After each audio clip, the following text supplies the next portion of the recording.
হরি ওম। সকলকে গীতা পাঠের এই ৪৪তম পর্বে অনেক অনেক অভিনন্দন।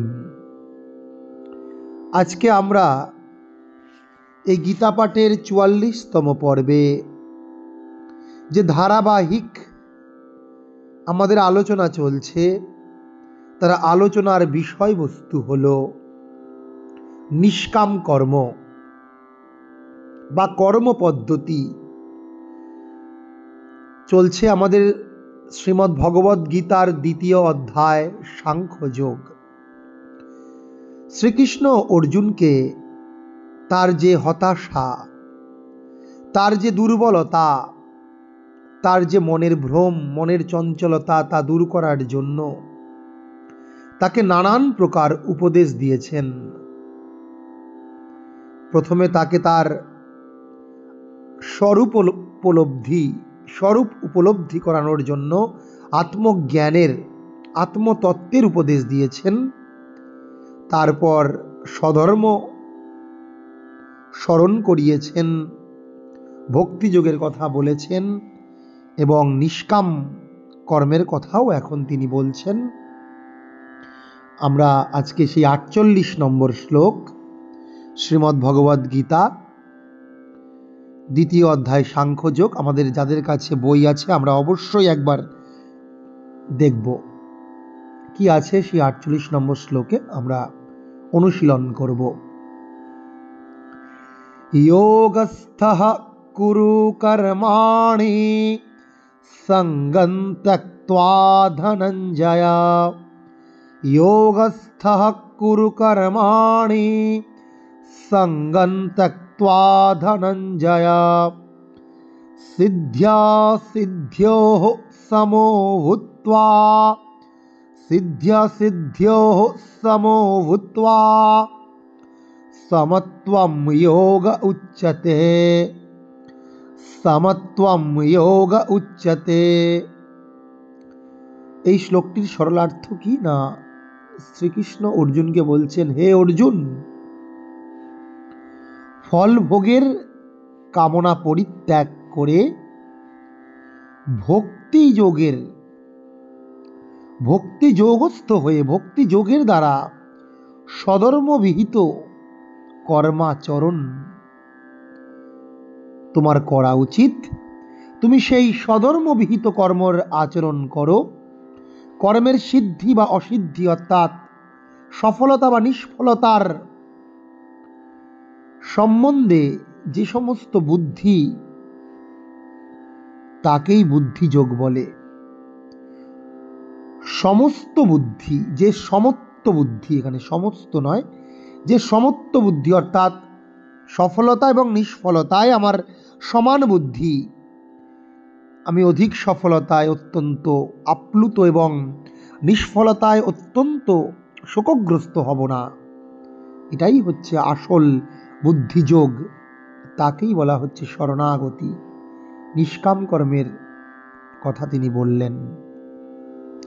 এখন প্রসঙ্গ কি, আমরা আসব, আগে শব্দ ধরে ধরে অর্থ জানব। বলছেন ধনঞ্জয়, অর্থাৎ সম্বোধন করে বলছেন, হে ধনঞ্জয়, হে অর্জুন, যোগস্থ কর্মাণি কুরু, তুমি যোগে আসীন হয়ে, অর্থাৎ হে অর্জুন, তুমি কর্মফলের আশা ত্যাগ করে,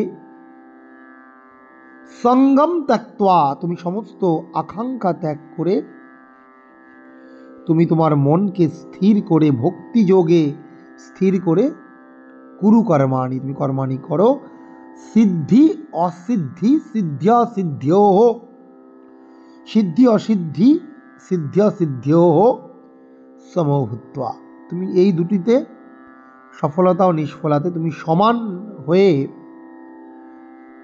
কর্ম করো। এই সমত্বকেই আসলে যোগ বলা হয় বা ভক্তি যোগ বলা হয়।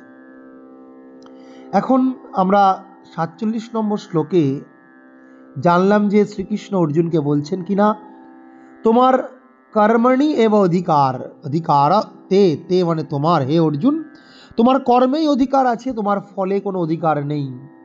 কর্মণ্যেবাধিকারস্তে মা ফলেষু কদাচন। কর্মফলের তুমি অধিকারী হয়েও না। আমরা 43তম পর্বে এই শ্লোকটির পুরো বিশ্লেষণ জেনেছি এবং তাকে বলেছেন যে মা কর্মফল হেতু, তুমি কর্মফলের কারণ হয়েও না। তাহলে তুমি কর্মফলের সফলতা নিষ্ফলতায় তোমার কোনো ভয় থাকবে না। যদি তুমি কর্মফলের কারণ হও, তখন তুমি নিষ্ফল হলে কিন্তু তুমি অত্যন্ত শোকগ্রস্ত হবে এবং তুমি হয়তো আত্মহত্যা করবে, তুমি পাগল উন্মাদ হয়ে যাবে। আবার যদি সফলতার কারণ হও, তুমি নিজেকে মনে করো আমি সফলতার কারণ, অহংকার তৈরি হবে, তুমি পরবর্তী কর্মে নিষ্ফল হবে। তুমি পরবর্তী কর্মে আগের মতো সেই সমান নিবেদিত চিত্ত, সেই একাগ্র চিত্ত হয়ে কাজ করতে পারবে না। মাতে সঙ্গস্ত্বা কর্মণি, তুমি কর্মফলের সঙ্গ ত্যাগ করো। তারপরেই সেই কানেক্টিং শ্লোক 48 নম্বর শ্লোকে বলছেন, এইভাবে তুমি কর্মফলের আশা ত্যাগ করে সঙ্গম ত্যক্ত্বা, হে ধনঞ্জয় যোগস্থ, তুমি ভক্তি যোগে তোমার মনকে স্থির করে ভগবানের প্রতি স্থির রেখে তুমি নিশ্চল নির্বিকার হয়ে তুমি কর্ম করো। তুমি সিদ্ধ্যা সিদ্ধ্যো সমভূত্বা, তুমি কখনোই এই কর্মের যে সফলতা এবং নিষ্ফলতাতে অধিক বেশি ভাবনা চিন্তা করো না। অর্থাৎ তোমাকে আমি ভারসাম্যযুক্ত কর্ম আচরণের কথা বলছি, একটা ব্যালেন্স লাইফ তোমাকে আমি লিড করার কথা বলছি। আমরা যারা কর্ম করি, কোনো কাজ করি, আমাদের প্রধান উদ্দেশ্য থাকে আমরা কাজে সফল হবই।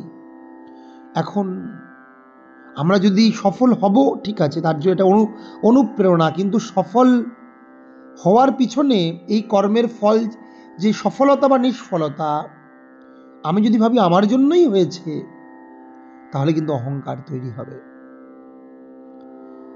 আমরা এরকম বহু ক্ষেত্রে দেখি যে একজন ছাত্র, সে মাধ্যমিকে হয়তো কোনো রাজ্যের মধ্যে প্রথম দ্বিতীয় স্থান অধিকার করেছে, দেখা যায় উচ্চ মাধ্যমিকে সেই ছেলেটিকে আর কোনো খুঁজে পাওয়া যাচ্ছে না। তার মূল কারণ কি? তার মধ্যে অহংকার তৈরি হয়েছে। সে তার সফলতা নিয়ে এত মাতামাতি করেছে, বিভিন্ন মিডিয়া, টিভি চ্যানেল, যে সমাজের পড়াশুনোর যে মূল স্রোত, সেই স্রোত থেকে সে হারিয়ে গিয়েছে। তাই এই সিদ্ধা সিদ্ধ সমভূত্বা, কর্মফলের সিদ্ধি এবং অসিদ্ধির সম্বন্ধে নিজেকে স্থির রাখতে হবে। এইভাবেই যদি আমরা ভারসাম্যযুক্ত জীবনযাপন করতে পারি, একেই ভগবান শ্রীকৃষ্ণ যোগ বলছেন। অর্থাৎ যা আমাদের ঈশ্বরের সাযুজ্য, ঈশ্বরের সান্নিধ্য, আমাদেরকে ঈশ্বর লাভ করতে নিশ্চিত রূপে সাহায্য করবে। এইভাবে যদি আমরা কর্ম করি, কর্ম করার ফলে যেন কর্মের যে ফল, সেই ফলাসক্ত বা ফলের যে আসঙ্গ আমাদের যাতে উৎপন্ন না হয়, আমাদেরকে সেদিকে অবশ্যই লক্ষ্য রাখতে হবে। এই শ্লোকটির এটাই তাৎপর্য। সকলকে অনেক অনেক নমস্কার।